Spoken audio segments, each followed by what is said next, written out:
Welcome to this edition of the Hoel Roofing and Remodeling Podcast. Today, our special guest is head coach of the Rushville Football program, Isaac Sliger, and also teacher at the school and whatnot. So, pretty cool.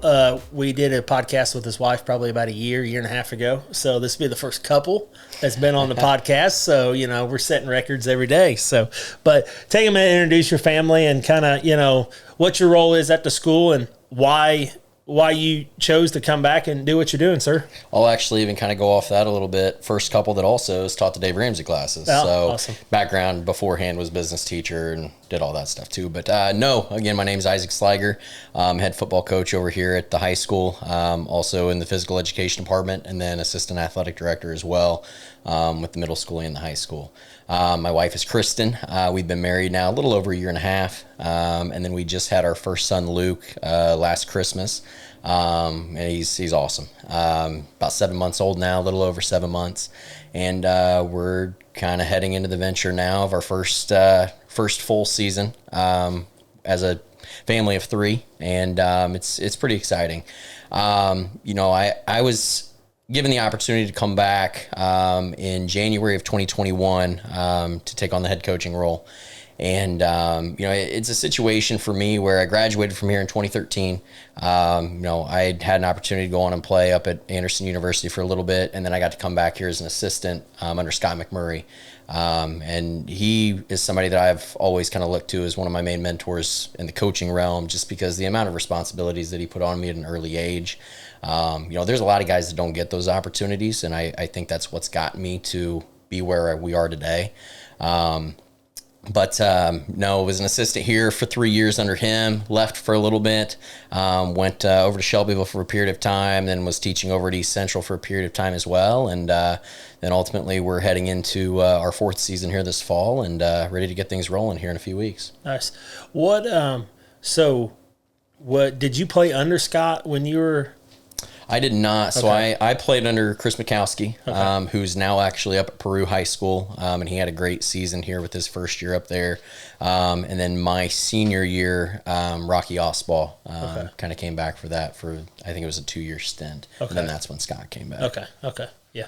What, we're all about leadership here. We're all about legacy. And you said that you got responsibility. He put a lot of responsibility on you. And one thing is, you're just starting your journey as a dad with a boy, and moms are fantastic, but there's that dad that pushes the limits. I mean, my boy's 9, playing youth football, and it's so funny because I'm always challenging him to do more. He's running a D299 skid steer, the biggest cat track machine they make. And I mean, it's a lot of responsibility. Yeah. And, my wife, his mom, they're like, that's my baby. I'm like, I know, but he's got to learn, responsibility, So I guess talk a little bit about what kind of responsibility put on you and then kind of how that helped you with your journey. So when I actually got hired, I was 19, just turning 20 years old. Again, had an opportunity to move back here and still finish school. I didn't want to be away from the game at that point. And, after talking to him, was able to get on immediately. That first year, took on a lot of responsibilities on the JV end, and basically doing anything and everything I could under him. A lot of the dirty work that, some people aren't necessarily always willing to, if that means, being the first one in the building, last one out the building. Obviously things that now being in my shoes are the same exact thing that has to happen, because you're trying to get other guys to do the same thing under you. And doing the things that, aren't necessarily expected of you, whether it's, again, going to set up all the huddle stuff, unloading the bus, reloading the bus, helping those guys do that. And then going into year 2 for us, being able to be a co-offensive coordinator at, 21 years old is at a 3A program really wasn't heard of necessarily, or at least very often. So with him being able to give me those responsibilities and a lot of special teams coordinating responsibilities, that kind of helped jump me when he ultimately ended up choosing to leave there after the 2017 season. And then I headed over to Shelbyville and was the offensive coordinator over there under Mike Clevenger. So just, again, kind of being willing to do not just what's asked of you or what's expected of you, but doing things that may not necessarily come to mind that are ultimately going to help the guy that is in charge. And I think that kind of correlates to what we're trying to teach the guys too. It kind of, you talk about legacy, and it kind of points back to me. That's one of our prime pieces that we've preached as a culture and preached as a program. When I first got hired, this was like right post-COVID area. So I was still down at East Central at the time too, because I didn't get in the building until that fall. So I had to do all of our group meetings over Google Meet. And the one class specifically that I remember talking to, as far as having the biggest impact, was that class that just graduated, the class with Danny Korn and Chase Wolf and Keegan Bowles and those guys. And they were going to be sophomores at the time. And the last thing that I said on the meet before, breaking off and saying, hey, we're going to meet with individual people, and we'll start that next week, was when it comes to this program and when it comes to as a coaching staff, as long as we are here, you're going to understand how to leave a legacy and what that means. And you may not necessarily know what that is right away. It may be a couple years. You may not see it till 5-10 years down the road. But at some point in time, you're going to be able to see some type of legacy and impact. And, 3 of those guys that I just mentioned that immediately come to mind, I think actually recognized it for the first time this fall. You go to a youth camp over the last couple of years, all those kids are yelling for Danny Korn. Where's Danny Korn at? And they love him, regardless of what it is. Same thing after a Friday night, the amount of kids up in the stands that, are making shirts for Keegan Bowles or talking about how my favorite player is Chase Wolf or Keegan or, any of these guys. And I think for those guys, it finally clicked then. But being able to get those guys to understand, regardless of what you do, and hopefully when you come back here, you're eventually going to see that type of legacy. Well, and I mean, it's so hard at that age to realize that they're little kids watching you. Oh, yeah. And when you do something stupid and you show up at Pizza King drunk at 19 years old or something like that, like them kids are idolizing that. Yeah. And it's so hard, it's no different than being a dad. Like, sometimes we think we're being funny with our spouse, our wife.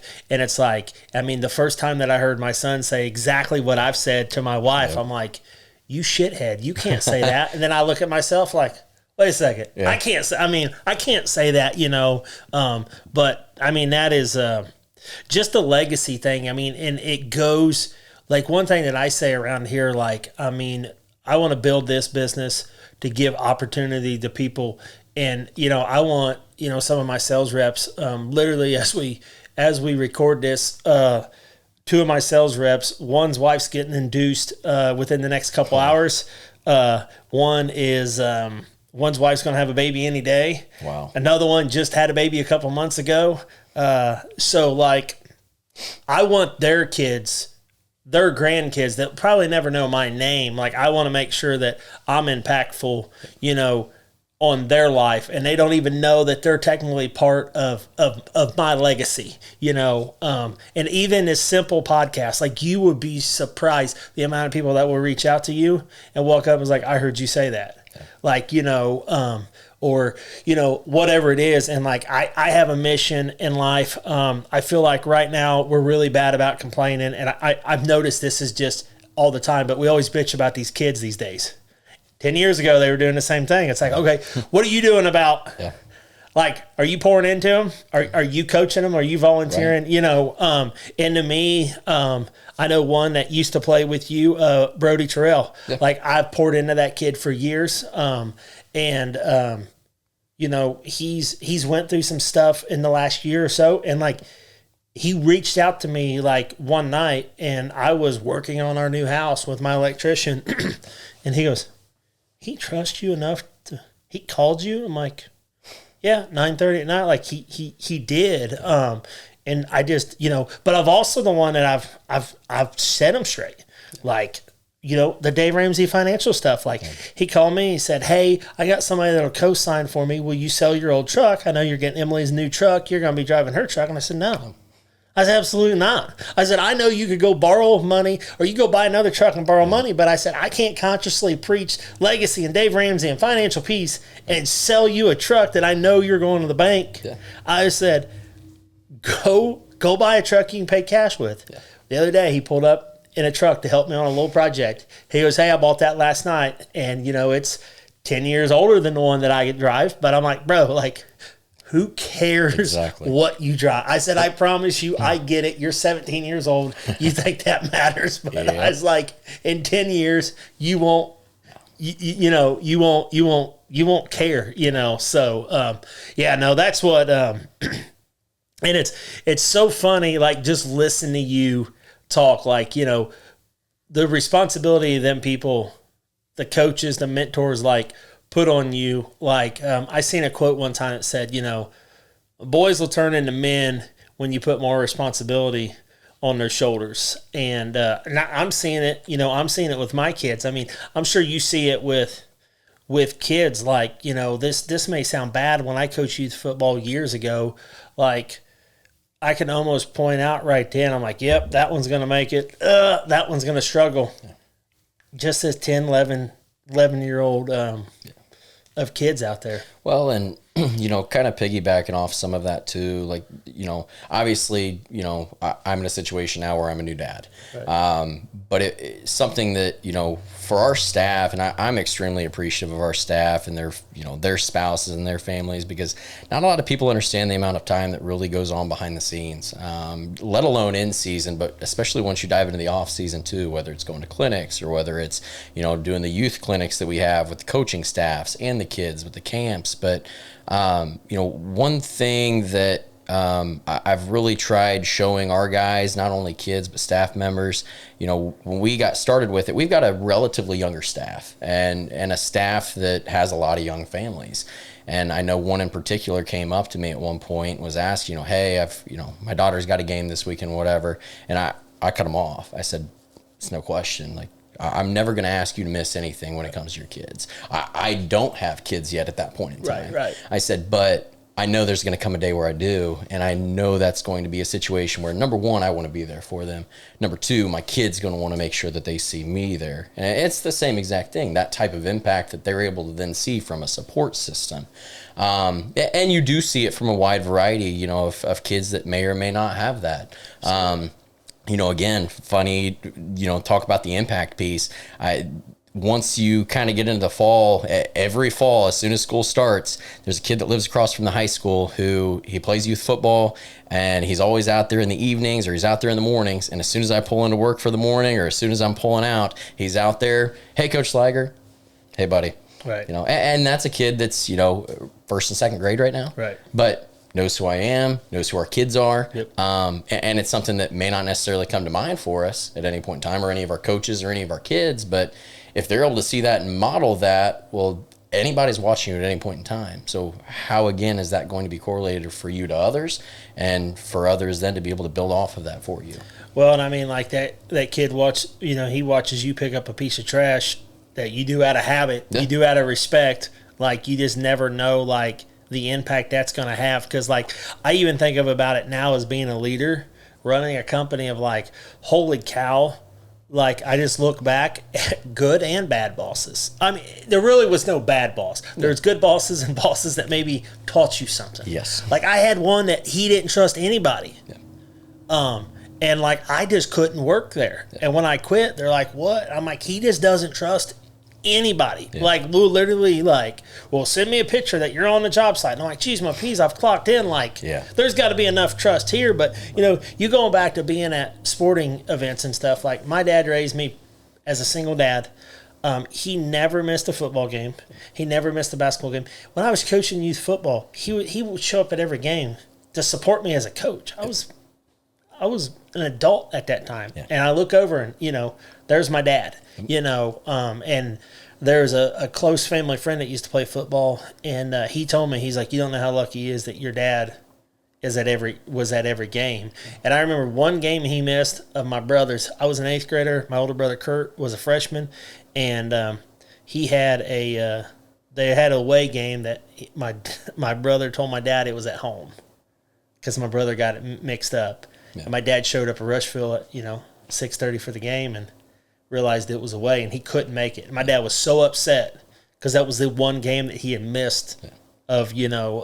So that's also important because, like, that's one thing that is a struggle for my sales staff. They're all young in their late 20s. They've all got kids or getting ready to have kids, and like, they can make good money selling for us. Yeah. However, like I preach like work-life balance, guys. Like and some days there really is no work-life balance. There is no work-life balance for you come season. Yeah. Like now, I hope you're intentional when it's over to try to make up for some of that, you know. But you know, and that's why I tell them, guys, like if a storm hits, like we gotta go make hay when the sun's shining, boys. You know, in January we can go on vacations. You know, but now we're building a big enough sales team. It's not as crucial when a guy takes off for a week. But I'm like, no, guys, like you know, go to the doctor's appointments. Like you've got the flexibility in making your schedule. Call me, you know, if you need something, you know, covered up. Yeah. But yeah, no, I mean it's just so ironic. Every time I sit down with a leader, it doesn't matter. You know, I sat down with the principal the other day. That was a blast. Yeah. His energy, just like it's fun for me to sit down with another leader and just hear like, yep, I had to put in the hard work. Like I had to do the dirty work, the stuff that nobody sees. And some people look at a successful business owner, a successful coach, and they're like, oh yeah, that was easy. Yeah, freaking right. Yeah. Like, you know, so yeah, no, that's yeah. I guess kind of let's dive into, you know, some impactful stories or, you know, kids that, you know, that football just helped out, you know, some special connections that as a coach that you've had. Yeah, so one in particular, I mean, obviously throughout the years, you know, you sit there and you develop different relationships with guys. And for me, I would say one that kind of, I would use this last class again as a pretty good example. And I say that because I got to see them in a couple different views. And then I'll have a couple others too. But like one in particular is like a Chase Wolf.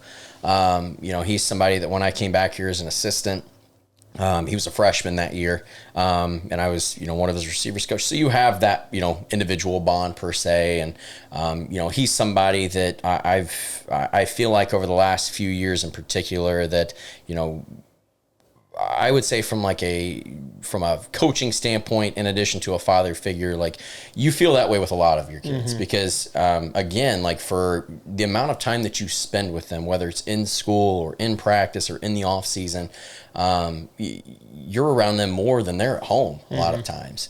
But he's one in particular that really comes to mind in regards to being able to have tough conversations with, being able to show right from wrong, and being able to, you know, for him, have a very successful career here, both academically and athletically. You know, he's somebody that is third all-time in receiving yards here now. He's somebody that tied the single-game receptions record this year with 10 over at Shelbyville in week 2. And he's somebody that works his tail off nonstop. You know, he's a kid that as a freshman was probably 5'6", 110 pounds, started for us as a sophomore. Why? Showed up. He was a 3-year Ironman for us, which basically, for those that may not know that, we do an Ironman award for kind of like the Brett Favre award. You know, you never miss a practice in season. You're there at everything on time. He was that way for 3 years since we had started it. But he showed up to everything and outworked everybody and epitomized what we were trying to build in this thing. And, you know, when we talk about the tough conversations, you know, whether it is, you know, expecting more from a leadership standpoint. And again, when you're talking to a 17, 18-year-old kid of, hey, you've got to be more vocal with this, you know, you've got to go show and lead by example.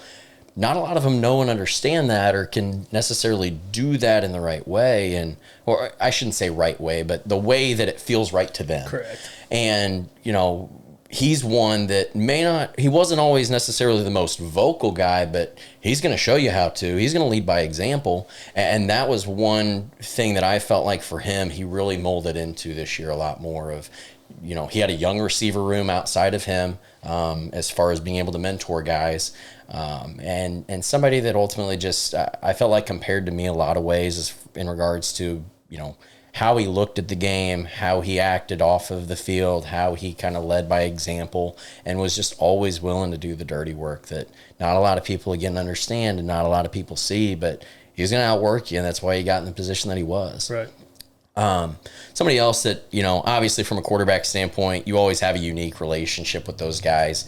We've had two. My first year, obviously Harper Miller kind of fell into a different role, and Harper and I have a great relationship as well. But Austin Vance is one that very different relationship than obviously the one that I have with Nick Jarman right now.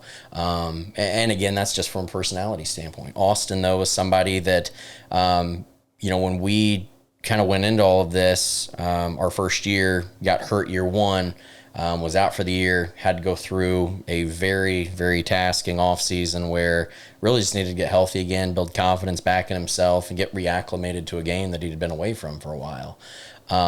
We were at a point program-wise where, it was almost 3 years. It had been 25 games since we had won a football game here. And being able to see and have the relationship of building something that not a lot of people necessarily again understood, or not a lot of people may not have necessarily had confidence in, but not a lot of people know this either. He was the only kid in our program at that point that had ever had a varsity win.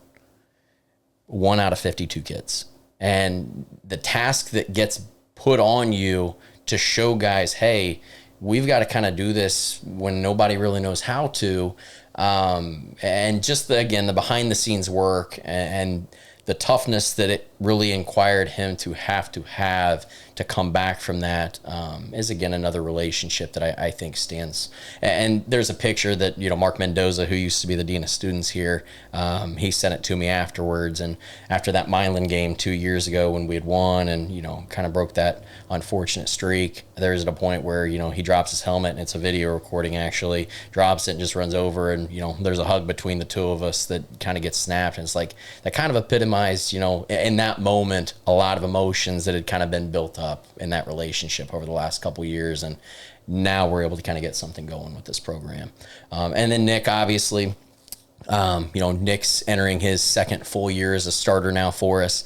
Somebody that had a lot of success last year in the program, ultimately broke a couple school records from passing standpoint, ended up being named all conference, and is somebody that, again, from a couple years ago when he entered, as a starter late in the year when Austin had gotten hurt, completely transformed himself going from late sophomore into junior year, to the point where physically was unrecognizable by a lot of coaches when they came over to us.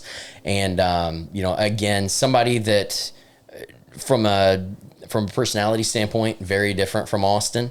Nick is somebody that's relatively quiet. Austin was a lot more talkative, but Nick is very short and direct and is going to tell you, hey, here's what we got to do. And when he messes up, he knows. And, it's something that's very quick to diagnose, but he's somebody that ultimately is one of the most competitive kids that I've probably coached, and is somebody that is able to help diagnose and communicate with me to kind of get this thing again going where it needs to. So those are a few different examples I know, but I think the blend of the three over the last few years really kind of helped show the progress from a culture piece that we've really been able to build. And I think you're able to kind of pull and see different moments that, while are similar, the reactions and the specific specialness behind each of those are kind of what's unique. Yeah, and I mean, and that just goes back to, I think about in our business, my wife's a big part of it, and I am the, hey guys, we gotta go freaking kill this monster or what, we gotta go get it. Yeah. Where she's more of a quiet leader, but I mean, she's there putting in the dirty work, putting in the work behind the scenes. And I am too, not to pat myself on the back. I mean, and I look as our team grows. We just, I keep saying this, just hired, but it's been 6, 7, 8 months now. Jonathan Holzback, he comes in and he just gets stuff done. About a month ago, there was 3 jobs that we all ended up at the same job site, me, Emily, and Jonathan, and it was 10:30 that night, and we were just trying to get jobs wrapped up because rain was coming in, and it's just get it done, but same thing, you've got to learn how to read and get this guy to roll no different than me. Like, you know, well, one thing that, you know, so again, we do things a little bit differently, like with our off season stuff. And so we do the normal exit meeting, but one thing that's always driven me nuts about exit meetings are there's so many times where you'll have an exit meeting with a kid and you'll set all these goals and like, you'll talk about what their expectations are and what we need you to get better at through the off season. But when do you ever meet with those guys again? Right. Probably that next the next exit meeting, and then a lot of times you're still harping on the same stuff, and that's always driven me nuts. And so like we'll sit there and we'll meet 2 or 3 times a year, and you know we'll set, hey, here's what we need from you, and you know for all of our guys, I kind of sit there and phrase as like we don't want to put leadership like in a box. Yep. You know, you've got a lot of different personalities. You've got a lot of different guys with different experiences. You know, again, kind of going back to, I've got guys that I can yell at, I can scream at, and that's going to light a switch for them. They're going to be good at that point. I've got guys that I can sit there and if I yell at them or scream at them or react a certain way to them, fold. Because again, there's so many layers that kind of go behind each kid of, well, if that's a kid that goes home every day and gets yelled at 24/7 and goes to school and gets yelled at 24/7, they don't want to listen to that. Yep. You've got to be able to actually have a hard conversation. You've got to be able to sit down with them and be able to get through to them what we need. And it may not be the same way. And, you know, kind of again, going back to like, you got to wear a lot of hats. Like when you're in the offensive line room or when you're in a DB room or a receiver room, you may have a guy right next to you that you can sit there and cut up and the message is going to get across.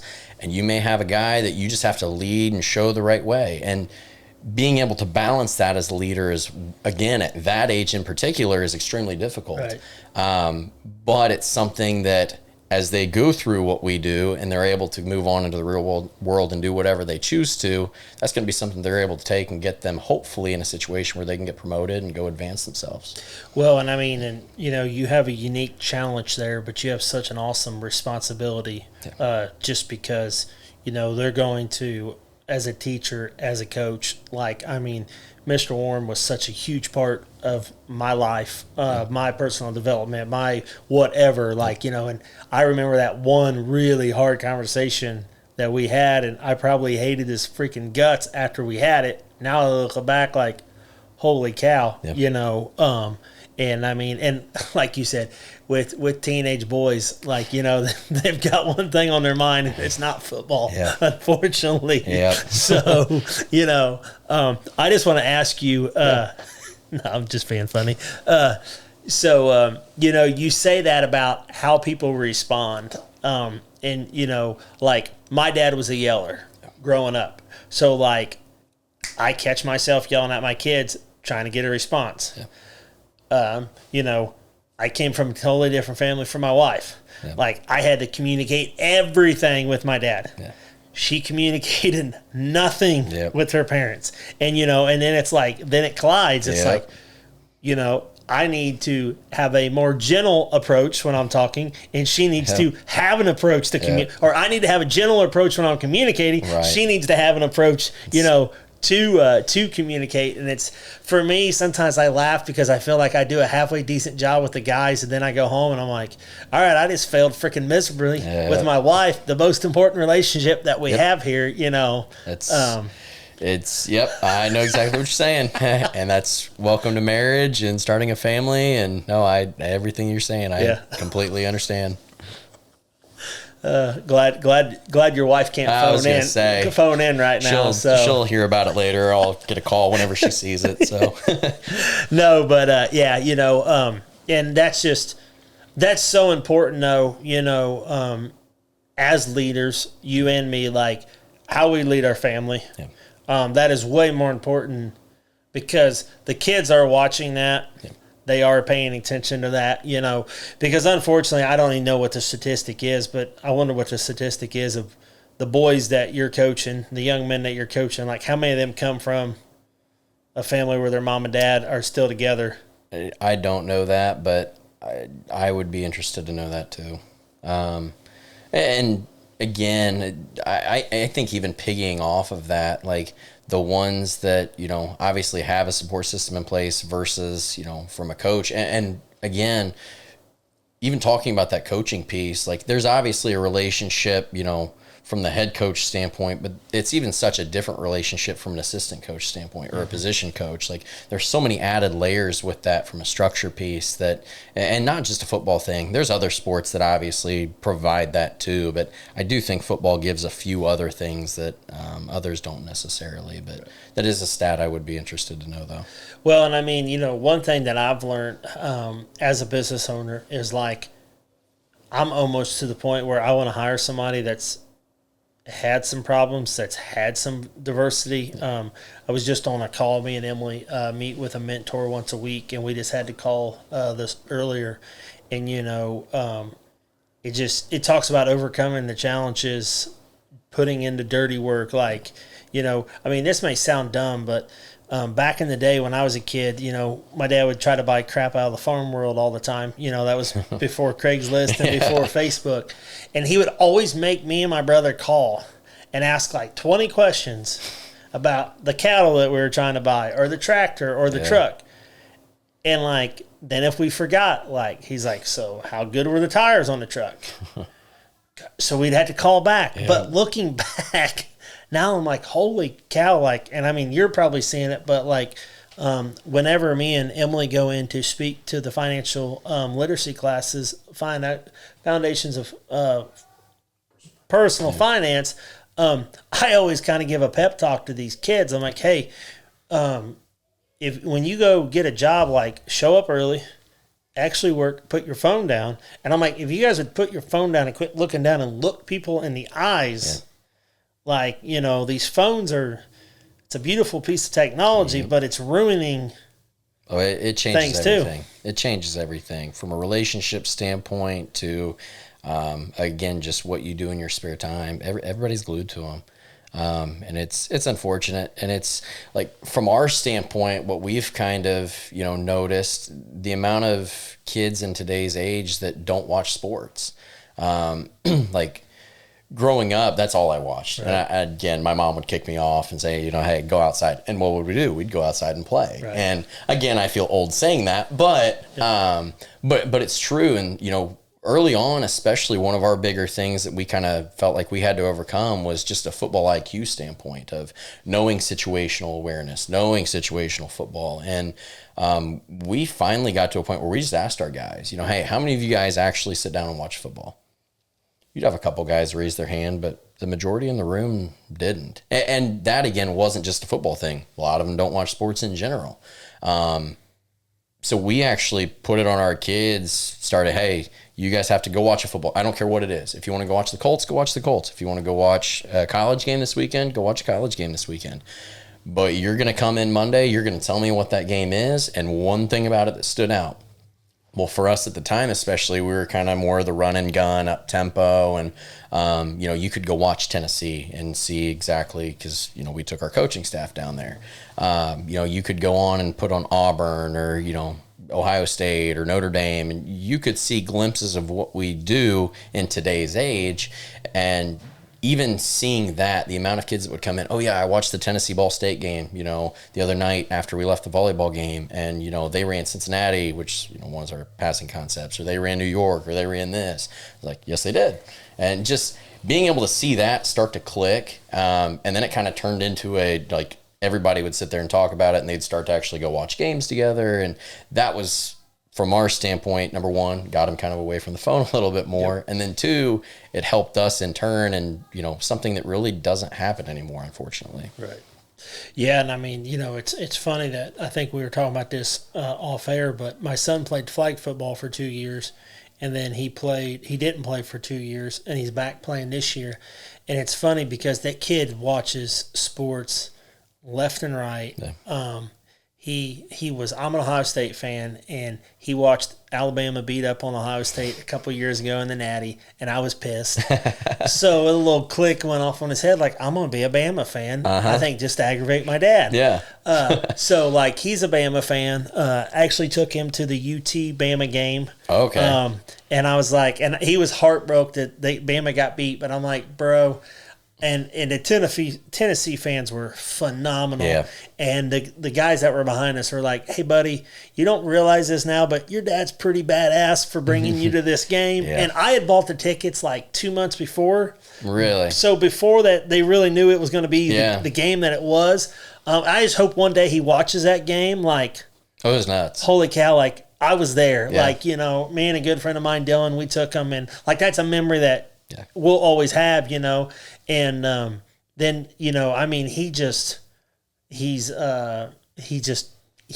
so into sports. Like he's all boy. Like he's either outside fighting his sisters, throwing mud, shooting a gun, or playing sports, like throwing a football in the house and throwing a ball. And my wife's just like, I'm just like, just let him be a boy, honey. But you know, it's so fun to watch him though, and just, you know, as a dad, and like that's one thing we say a lot, like get out. Like we've been in our house 3 months now, and there's a TV on the floor in our bedroom, but I think I've seen it on once. Like I'm just like, and I get it, it's nice out now. I'm like, get outside, like just go outside. Yep. And he goes to football practice, and you think that'd wear his little, you know what, out. He comes home and he's runs laps around the house. I'm like, oh my gosh, kids. So, but yeah, no, I mean, it's just, it's so important for the kids. Yeah. And, you know, I'm hoping that we start to see the pendulum swing the other way and less technology and more like making sure the kids are getting out there.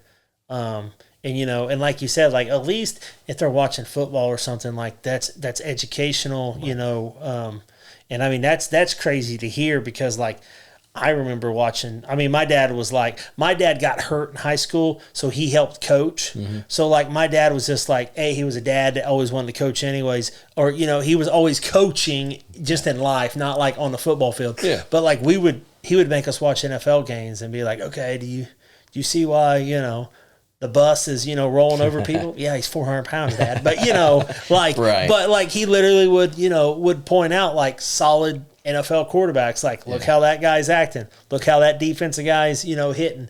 Man, my brother always played defensive end, like, you know, so you got to have a lot of self-discipline. Yes. You know, don't shoot that gap unless that's really the play. Yeah. And, you know, contain that outside, or, you know, contain the outside, you know, whatever that looks like. So, yeah, for me, like I said, you know, I just like football. Like I love football. Like I was heartbroken the 2 years he didn't play. Yeah. The first year, I will admit, I tried to guilt him into playing, and I was like, "All right, I promised myself I wasn't going to be that dad." Yeah.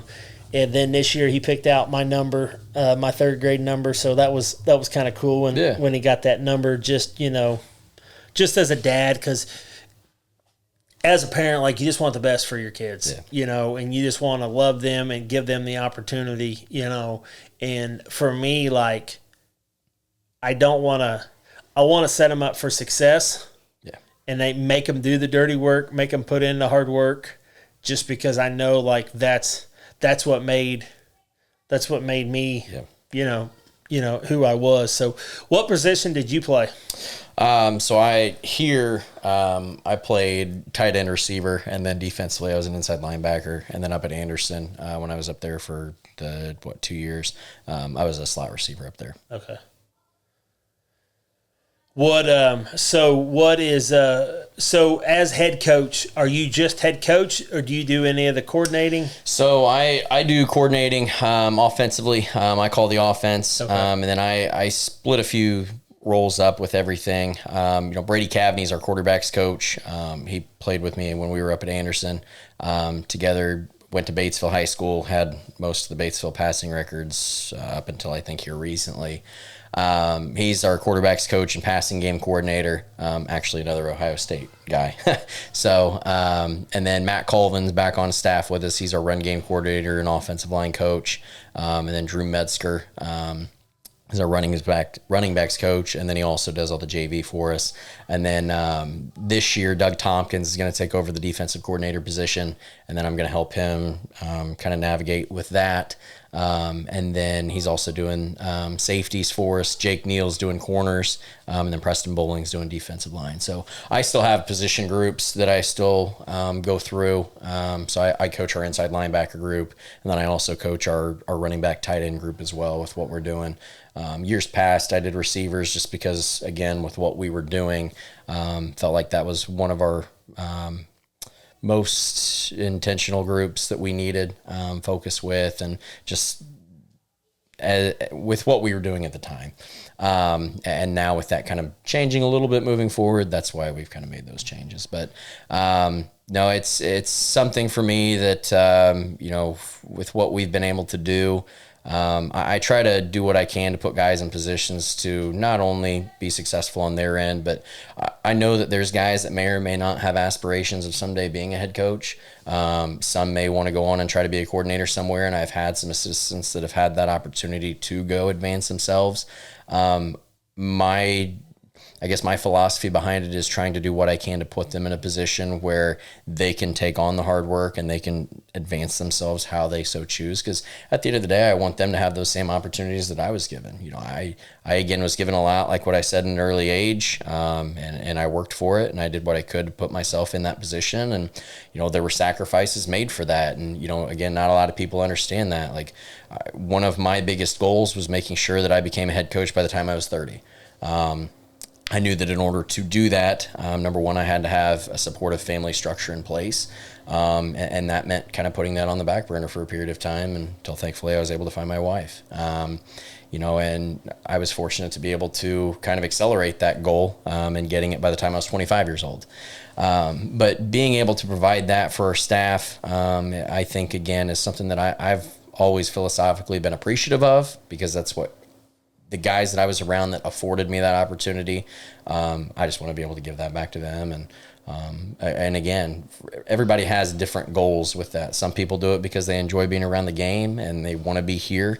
And they've been a part of the program before. Others, may choose to advance themselves with that. So any of the other coaches, any of them teach at the high school? Matt Colvin's a teacher. He was over here at RES. He's actually over at Connorsville now. Okay. I can't remember what the elementary is. Drew Metzger's one over at Shelbyville. Doug Armstrong was in the building with us, and Jacob Bentley was, but they ended up taking different jobs as well. So right now at the high school, it's just myself. And then we've got a lot of lay coaches. Doug Tompkins, I know, works up here at the old Soldiers and Sailors Home. Now it's the Hoosier Challenge Academy. Yep. And Brady works over in Shelbyville as well. So, and then Preston obviously up here at the meat shop. And so we've got a different group of guys. But again, for me, I've been around a lot of different staffs, and I think one thing too for us that really has, I think, been a key component for the success we've had in advancing this program and building this is the camaraderie. I've been around staffs that don't get along, and it sucks. Yeah. It's for a variety of reasons. Like, you're trying to get things going in the right direction, and it feels like there's always pulling, and people are going different directions, and that's one thing that I feel like we've done a really good job of, is getting guys in place that, number one, want to be here, number two, want to do what's best for the kids, and ultimately want to, put themselves in a position where other people see them. And when I say that, again, some people may or may not understand this, and I'll probably go on a spiel here with it because it does kind of get me excited. But when we took over, our school was kind of in a situation where kids really didn't support each other. And when I say that from an athletic standpoint, like, you would go out to a game, whether it was, baseball or football or basketball or anything, and you'd see some kids up in that section, but it really wasn't what it was at one point in time. And again, part of that whole legacy piece that we had talked about to the guys is, our culture is going to be, we're the flagship of this place. And when I talk about that is, however football goes and however football acts, that's generally how other people are going to lead and follow behind us. If we're going to set an importance and measure ourselves with being the best that we can in the classroom and getting as many kids on honor roll that we can, other people are going to probably follow that as well. If we go lead by example and show up at other people's stuff, they're probably going to show up for you in the fall as well on Friday nights. And it wasn't just a kid thing. Our staff as well, we went to a lot of volleyball games. We'd go over to soccer games after we got done with practice. We always go to the cross-country classic meet that we host, the big one. And same thing into basketball. Our staff tries to do a really good job. And again, being in a situation where I'm not going to ask our kids to do something and I'm not going to ask our staff to do something if I'm not willing to do the same thing. And as they saw us do it, flock to it. And then all of a sudden you kind of get to a point where Friday nights, heading into year 2, and that place is packed. Right. And the kids finally start to see it. Right. And, that's a kudos to our guys. That's a kudos to our coaching staff and just the camaraderie that we've been able to build and the family atmosphere amongst all of it. It's just crucial in today's society. Well, and I mean, one thing that you said that popped out at me was like, nobody supports anybody I don't want to say nobody, but it's almost a trend nowadays. You have a lot of fake friends on Facebook, but like, do we really have that many people that we can call in the middle of the night, like as men? Yeah. And I've worked on this for myself, but do we have a mentor that when I am struggling with my wife because we're polar opposites and we just had a kid, to say, man, I feel like a piece of crap right now, and like somebody that's not going to judge you, and somebody that's genuinely going to love you, and or be able to be like, hey, you're being an idiot right now. You've got a 7-month-old or you got a 5-month-old, and like, that woman just went through hell to birth that kid. And that's one thing that I've worked for big roofing companies, and in a roofing company, you got more than 2 big pieces, but you got the sales team and the production team. Yeah. And I've literally worked at places where they've hated each other. Yeah. And I've said this, like, guys, that is not going to fly around here. Like, I tell sales, I was like, I want you to set production up for success. Yeah. Production, I want to make sure you're setting sales up for success. Because if I sell you the proper expectations, I communicate that properly with production, and then we come in there and we orchestrate it. Holy cow, it's a construction company that actually does what the hell they said they're going to do. Everybody's happy. And then you're like, oh my gosh, you know what? I had this seamless process when they did this for me. You need to call them. Yep. And that's what, and the team's probably tired of me hearing me say it. It's just a circle here, guys. Marketing, sales, production. Like, if we help each other out and do our job right, but I mean, like what you said is, and I just love these freaking conversations because you're right. Like, go out and do it. You got to go to that volleyball game. You got to go to that soccer game. And then, and I never even thought like, you're trying to get the kids, but have your coaching staff follow suit. And then, then the kids do. And I get it. It's football. There's more people going to naturally come out to Friday night football than a Tuesday afternoon baseball game. Like, I get that.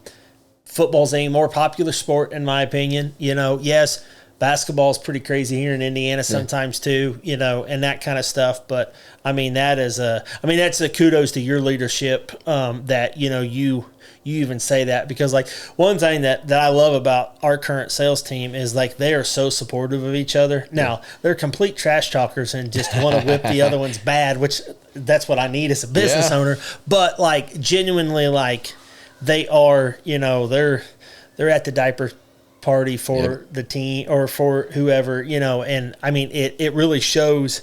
It shows in our company. Like there's the amount of volume that we do for being a Rushville contractor is, I've heard people say, you're lying to me, your numbers. I'm like, well, you can come and look if you want. It's really none of your business. But, so no, I mean, that is, like I said, that's kudos to you and your leadership and your staff.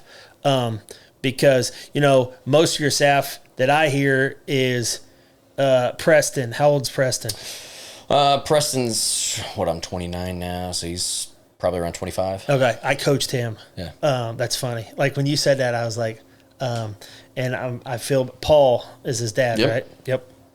And he helped us at the middle school there for a few years when I first came back too. Because one thing, kudos to Paul, and I mean this right here is legacy. Like I remember when I coached Preston, we dropped an award off or something at his house, and his dad made a point to sit us down.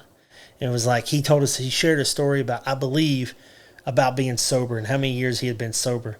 Like, and I've never struggled with that, but still, like, for him to have that, the boldness to be able to set the young men down that was coaching his son, you know, and that's what I always say. Like, I love to hear when there's a 25-year-old pouring back into 15, 16, 17-year-olds. Cause like, you know, the whole, like the mentor, like what kind of people we have, like, you know, I'm a firm believer that we need a mentor, but also you got to be doing what you expect somebody else to do. So like, we've got to be mentoring, you know, however that looks. You know, for you, it's obvious. It's young men that's, you know, in high school.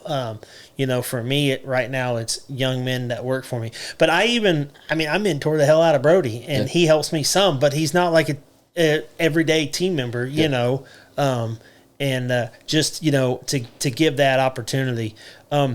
Is there any books that you've read that like you just really like, or any podcasts you listen to, or like, you know, who are some of your mentors from afar, I guess? So one in particular, John Gordon. I read a lot of his books. Yep. And I guess I'll again kind of talk a little bit about what we do off season wise. So I started this 3 years ago as we were going into year 2. So that senior class would have been, there were 6 of them. It was Austin Vance, it was Dylan Thompson, it was Jaden Rusa, Brian Simmerman, Sam Barretta, and then Austin Kennedy. And Austin's actually already been back in the program helping in the youth league too, even after graduating a few years ago. But again, talking about a point for our program and what we were trying to do, you know, I sat down with the guys and we met. It ended up being about twice a month, and we'd do it normally before school. I'd bring in breakfast for them, and, you know, we'd sit there and we did a book study, and it was You Went in the Locker Room First by John Gordon. And there were basically 7 keys behind that. And to me, we were at a point program-wise where, again, when we took over, we basically blew everything up. You know, it was an entire new staff at that point in time. We were changing philosophies at that point in time as far as how we were going to operate on and off the field. You know, obviously from a schematic standpoint, all of that, but it was a culture overhaul. And we wanted to make sure that that was known and understood. And we went through a lot of struggles as a result of it year 1. A lot of times that does happen whenever you do have a culture overhaul. But with that group, as we went into year 2, I felt like that book in particular had a lot of similarities to what our guys had endured. And again, talking about from a leadership standpoint, like, it's one thing to hear me say the same thing over and over again, you know, whether it's, again, how we're going to conduct ourselves, whether it's, you know, making sure that we're showing up on time. We're the first guys, you know, not only in the classroom, but we're trying to sit in the front of the room and all of that. And I will never forget this impact off of it. Jaden Rusa. So Jaden, again, is a kid that had a lot of success here for us on both sides of the ball, ended up going up to play at Anderson there last year, and was a kid that as a freshman really didn't show up to stuff. If he did, he didn't show up on time, missed a lot of Saturday mornings, and really just was not in a position where he was necessarily held accountable. And so going into year 2 with us at that point, going through everything that he had, was always at school by 7:30 in the morning, was always the first car that I saw in the parking lot there from a kid. Never missed any practice at that point in time the rest of the year. If there was ever a situation that arose where he would potentially even be late by a couple minutes, whether it was like, hey, I got to go to the training room and get this taken care of, or I'm going to math league on Tuesdays because I got to get my grade up, you know, whatever, always communicated everything. And that to me was number one. He was able to, when we talked about a lot of that stuff in the book study, it clicked with him. And then ultimately able to, you know, lead by example to other guys and everything else. But with that group, being able to do that study together, you really saw like the light bulb click. And we'd sit there, and as they read it, you know, I'd always kind of chime back with, okay, you know, after this last week or two that you had to read these couple chapters, you know, what stood out to you? And the amount of guys that would sit there and be able to pinpoint something or have something highlighted in the book and say, I remember when you said this last year when we first got started and how difficult it was going to be and what we were going to have to do. And I kind of brushed it off. But then when I read that, they're talking about the same exact thing. And I understand now what we're doing. And again, that was before, we still hadn't won a game yet. It had been, again, almost 3 years. But for a kid to be able to sit there and recognize that in front of me, and not just me, but obviously that whole group, like that to me is such a special moment. That again, the light bulb clicks. Now I've got to go do this for other guys. And again, when you're sitting in a situation where we didn't know how to win as a program. We had one kid that knew any bit of how to win a varsity football game, and it was only one. So getting those guys to be able to understand how to apply this information. I'm a huge John Gordon fan. The Energy Bus, again, really good one, and having Confectious Energy and there's a lot of similarities with what we've gone through. And he would probably be the biggest one book-wise that I've read. Row the Boat, obviously, is a big one, and PJ Fleck kind of made that one famous. I really don't listen to a lot of podcasts, truthfully. My wife thinks I'm kind of crazy. I really don't listen to a ton of anything when I'm in the car, just because all day I'm either listening to music when I'm at work, or that's kind of my moment where there's peace and quiet for a little bit of time. She's the complete polar opposite. She's jamming country music and everything else any chance she gets. But I don't listen to a ton of podcasts, but I'll see kind of as I wind down through the night, I'll get on Twitter for probably 10, 15 minutes just to kind of go through and see, anything in the football world or anything crazy. That's kind of my news outlet, I guess. And I'll occasionally see some little tidbits that are talked about, but I'd say John Gordon, Urban Meyer, not necessarily after that whole fiasco that I did have an opportunity to go listen, and I bring up his name because of Brian Kite, who, when he was at Ohio State, was kind of their culture guy.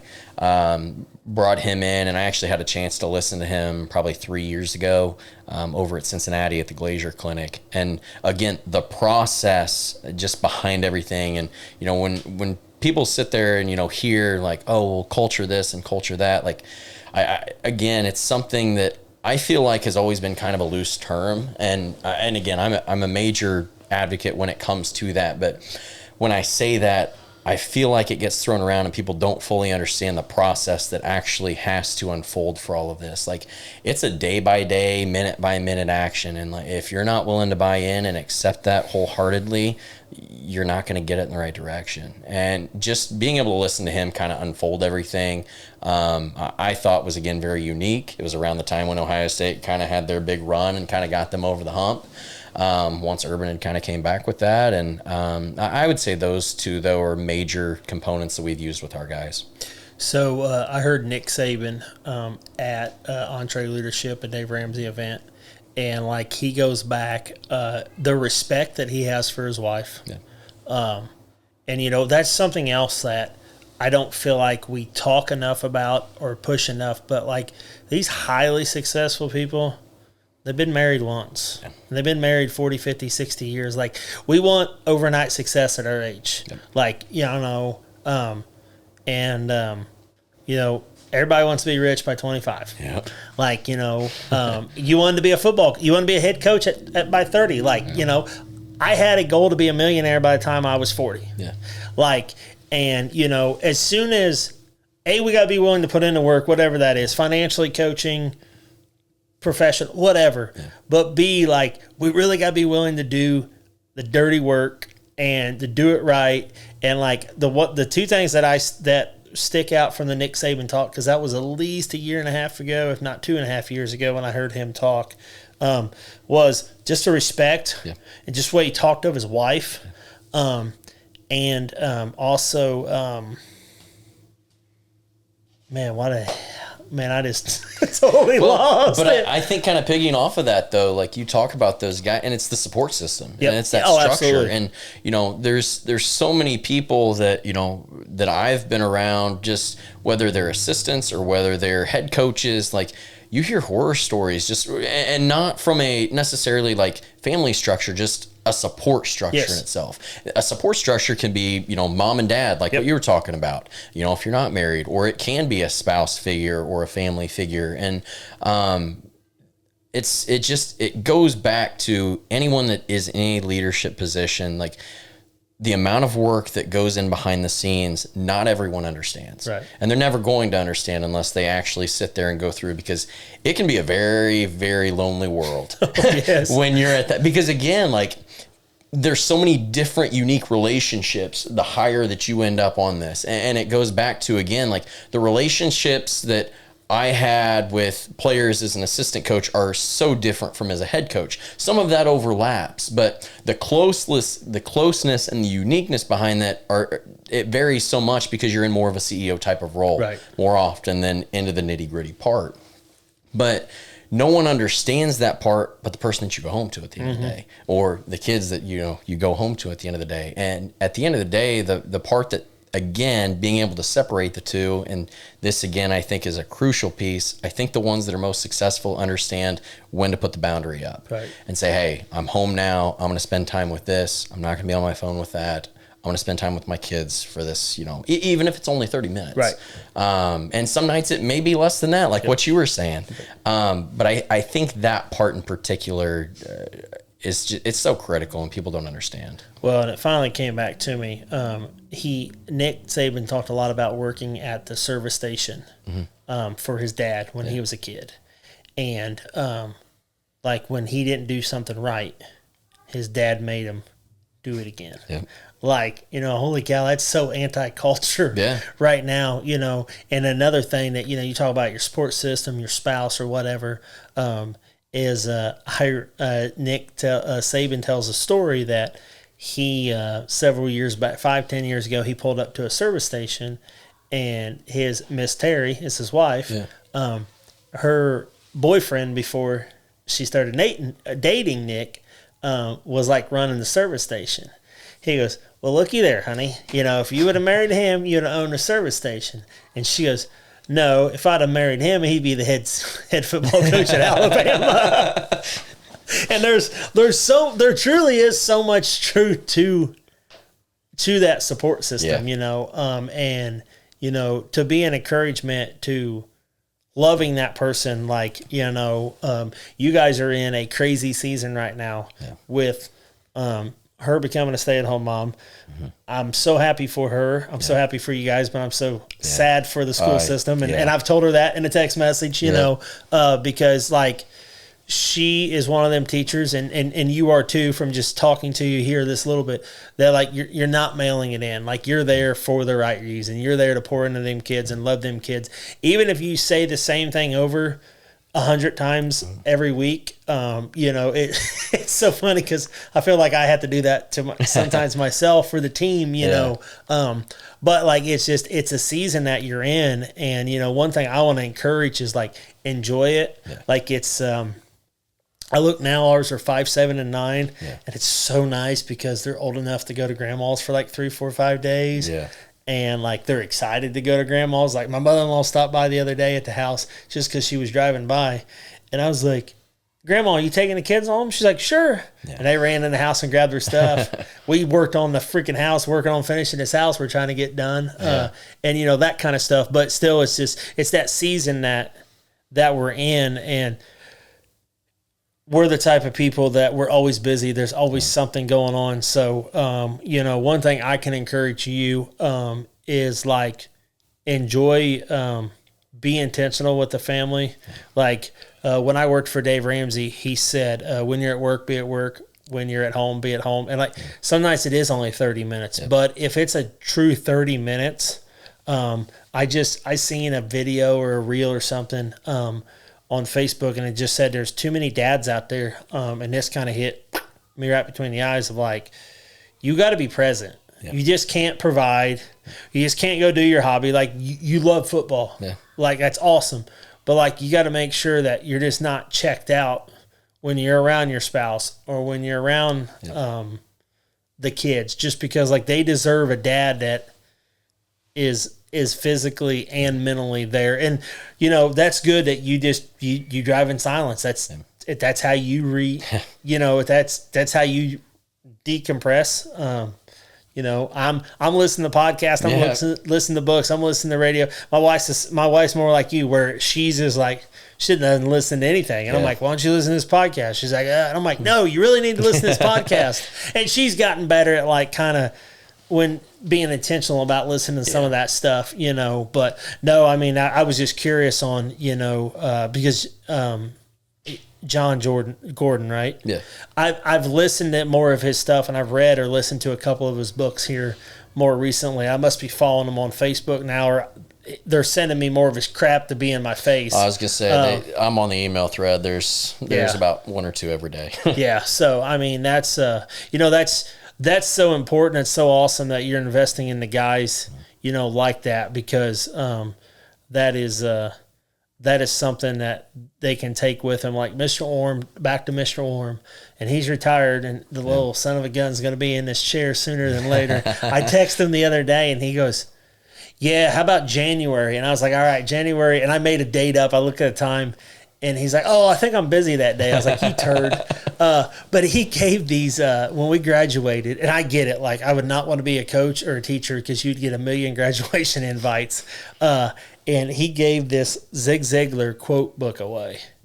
And man, it was like, and it's just a quick read. Yeah. And like, pretty confident to say it's sitting on my desk or on my bookshelf in my office right now. Like from, holy cow, 19 years ago. I was going to say, somebody said something to me the other day about it. And I'm like, yeah, it's been like 11 years for us. It's wild. Yeah. I mean, to think 20 years, they say that it just, it flies by. And it does. Yeah, whatever it is, being in high school is taking forever, you know. So, but, you know, as we wrap up here, thank you for your time. Yeah. Thank you. Thank you for what you do for our youth and our community, because there's part of that legacy that you'll never see this side of heaven, and that's the fun part for me. But any closing words of advice or, you know, thoughts? I mean, you've spewed out some really good stuff. So yeah, I think more than anything,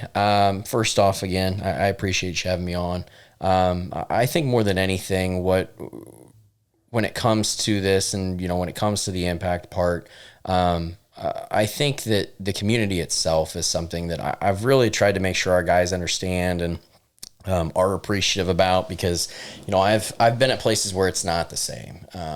You know, on homecoming week, they're down there at the courthouse when people are lined up at the masses for that parade. Like, that's not something that happens everywhere. Right. You know, when you look up at homecoming this year against Connorsville, and, you know, everybody's in pink shirts for the breast cancer awareness event that we had, and, you know, we were able to raise money for, that doesn't happen everywhere else. So just the appreciativeness and behind number one from myself and my family towards that, you know, it's a great community. Obviously, being from here and being in a situation where I've been able to see it in multiple lenses, it's been very unique. And being able to have our guys understand the uniqueness behind that and be appreciative towards that, because again, early on when there weren't a lot of people showing up to things, you know, we told our guys when we will get this thing to the point where this community is extremely supportive. And if you go watch a girls basketball game on a Friday night, they travel in droves and it's filled to the masses.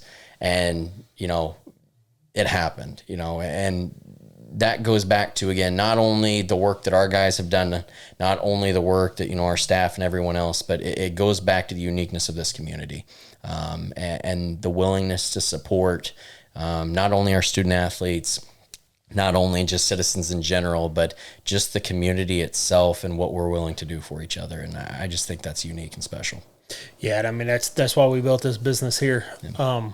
One of my newer sales reps said, you know, this may sound corny, but like, he's like, I'm proud of this community, and I'm thankful to have an opportunity this close to home. Yeah. And because I always joke, because the other 4 sales reps I have are all from Shelbyville. Like, I was like, I might as well just put a help wanted ad in Shelbyville for my sales reps. But I mean, it is, you know, it is an awesome community, you know, and just small town. Yeah.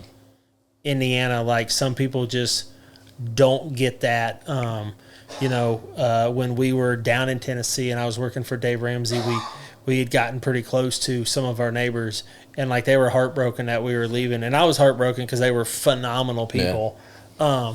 And then he like started asking questions. He goes, "Oh wow, you guys are really going back to like a community." And I said, "Absolutely." And there's no way to describe it. And we could focus on the people that want to bitch and complain, or we could focus on the people that like we genuinely know. You know, literally like the other day, like me and my wife, we're always wearing whole roofing shirts, and the kids, and somebody walked up, they're like, "Hey, how are you associated with them?" And I'm like, "Well, I guess we are them." And, you know, he was a customer. Yeah.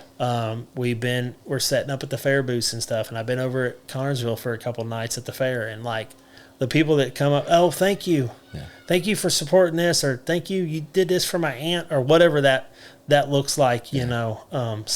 But thank you for your time. Thank you. And I mean this, if I can ever be a resource, if I can ever be a pep talk, if I can ever be coming in and pouring at any of them young men, let me know, because like that's one of my passions. That's like we have a man problem in this country.